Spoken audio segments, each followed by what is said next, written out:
Baik, sebelumnya halo semuanya. Perkenalkan, nama saya Kade Novita Sari Dewi, mahasiswi dari Universitas Lampung pada program studi Pendidikan Teknologi dan Informasi, Fakultas Keguruan dan Ilmu Pendidikan dengan NPM 2213025017. Baik, di sini saya akan menjelaskan mengenai materi Rule Based Expert System, yang dimana di sini ada pembahasan untuk forward chaining dan backward chaining. Di sini untuk memenuhi tugas mata kuliah dari kecerdasan buatan. Baik, langsung saja. Di sini saya akan menjelaskan apa itu rule based expert system. Jadi, rule based expert system atau sistem pakar berbasis aturan adalah salah satu jenis sistem pakar yang menggunakan sekumpulan aturan atau rules untuk menyelesaikan masalah atau membuat keputusan. Sistem ini terdiri dari 3 komponen utama. Yang pertama ada basis pengetahuan atau knowledge base, berisi fakta-fakta dan aturan-aturan yang diadopsi dari ahli dalam domain tertentu. Yang kedua ada mesin inferensi atau inference engine, yaitu bagian dari sistem yang melakukan pemrosesan logika berdasarkan aturan-aturan yang ada di basis pengetahuan. Dan yang ketiga ada aturan muka pengguna atau user interface, yaitu menyediakan komunikasi antara pengguna dan sistem pakar. Selanjutnya di sini saya akan menjelaskan pengertian dari forward chaining.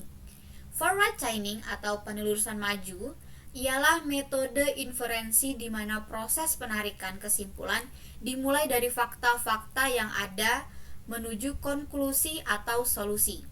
Dan cara kerja forward chaining sendiri ada 4 cara kerja. Dan yang pertama adalah inisialisasi fakta. Artinya, sistem dimulai dengan kumpulan fakta awal yang diketahui. Yang kedua, evaluasi aturan, yaitu mesin inferensi memeriksa aturan-aturan yang dapat diterapkan berdasarkan fakta yang ada. Yang ketiga, ada penarikan kesimpulan. Jika kondisi dalam suatu aturan dipenuhi oleh fakta yang ada, maka kesimpulan tindakan dari aturan tersebut dieksekusi, menghasilkan fakta baru. Dan yang terakhir, ada pengulangan. Proses ini berkelanjutan dengan menambahkan fakta baru ke basis pengetahuan sampai mencapai tujuan atau tidak ada lagi aturan yang dapat diterapkan. Selanjutnya ada backward chaining. Pengertian backward chaining atau penelusuran mundur ialah metode inferensi di mana proses penarikan kesimpulan dimulai dari hipotesis atau tujuan dan bekerja mundur untuk melihat apakah fakta yang mendukungnya. Dan cara kerja dari forward chaining di sini ada 4. Yang pertama ada identifikasi tujuan, yaitu tentukan tujuan atau hipotesis yang akan ingin dibuktikan. Selanjutnya, yang kedua ada pencarian aturan, yaitu cari aturan yang memiliki tujuan sebagai kesimpulannya. Yang ketiga ada verifikasi kondisi, yaitu periksa apakah kondisi dalam aturan tersebut sudah dipenuhi oleh fakta yang ada atau harus dicari lebih lanjut. Yang terakhir ada pengulangan, yaitu kondisi belum dipenuhi, maka sistem bekerja mundur untuk membuktikan kondisi tersebut sebagai subtujuan hingga mencapai fakta yang diketahui atau tidak ada lagi aturan yang bisa digunakan. Selanjutnya perbandingan dari forward chaining dan backward chaining. Di sini yang pertama saya forward chaining untuk perbandingannya itu dimulai dari fakta menuju kesimpulan, sedangkan backward chaining dimulai dari tujuan atau hipotesis dan bekerja mundur ke fakta. Lalu forward chaining juga cocok untuk situasi di mana banyak fakta yang diketahui dan tidak ingin menemukan semua kesimpulan yang mungkin. Dan sedangkan backward chaining cocok untuk situasi di mana kita memiliki tujuan tertentu yang ingin dicapai.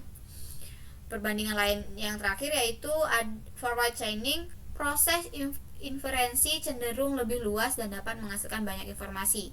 Sedangkan backward chaining, proses inferensi lebih terarah dan spesifik pada tujuan yang ingin dibuktikan. Selanjutnya di sini ada kelebihan dari forward chaining dan backward chaining, yaitu ada konsistensi, di mana sistem selalu memberikan jawaban yang sama untuk masalah yang sama, sehingga lebih konsisten dibandingkan dengan manusia. Yang kedua, dapat dijelaskan, di mana sistem ini dapat memberikan penjelasan tentang bagaimana sebuah keputusan atau kesimpulan diambil. Selanjutnya, mudah dikembangkan, di mana aturan dapat ditambahkan atau diubah tanpa harus mengubah keseluruhan sistem. Jika ada kekurangan, kelebihan pastinya ada kekurangan, di mana kekurangan dari forward chaining dan backward chaining yaitu terbatas pada domain spesifik, di mana efektif hanya dalam domain yang sangat spesifik dan tidak bisa beradaptasi dengan domain yang berbeda. Ada juga kesulitan menangani informasi yang tidak pasti, di mana sistem ini kesulitan dalam menangani informasi yang ambigu atau tidak pasti. Dan yang terakhir ada pemeliharaan basis pengetahuan. Untuk membutuhkan upaya yang besar dalam memelihara dan memperbarui basis pengetahuan agar tetap relevan. Baik, yang terakhir itu kesimpulan. Jadi rule based expert system adalah alat yang sangat berguna dalam memecahkan masalah dan membuat keputusan dalam domain yang spesifik dengan menggunakan sekumpulan aturan yang telah ditetapkan. Metode forward chaining dan backward chaining menawarkan pendekatan berbeda untuk penarikan kesimpulan, masing-masing dengan kelebihan dan kekurangannya tersendiri. Pemahaman dan penerapan yang tepat dari kedua metode ini dapat menghasilkan sistem yang efektif dan efisien dalam berbagai aplikasi praktis. Baik, itu tadi penjelasan mengenai rule based expert system dengan forward chaining dan backward chaining dari saya, Kadek Novita. Jika ada salah kata atau perkataan yang salah, saya mohon maaf. Jika ada saran atau masukan, bisa memberikan saran di kolom komentar, dan saya akhiri dengan terima kasih.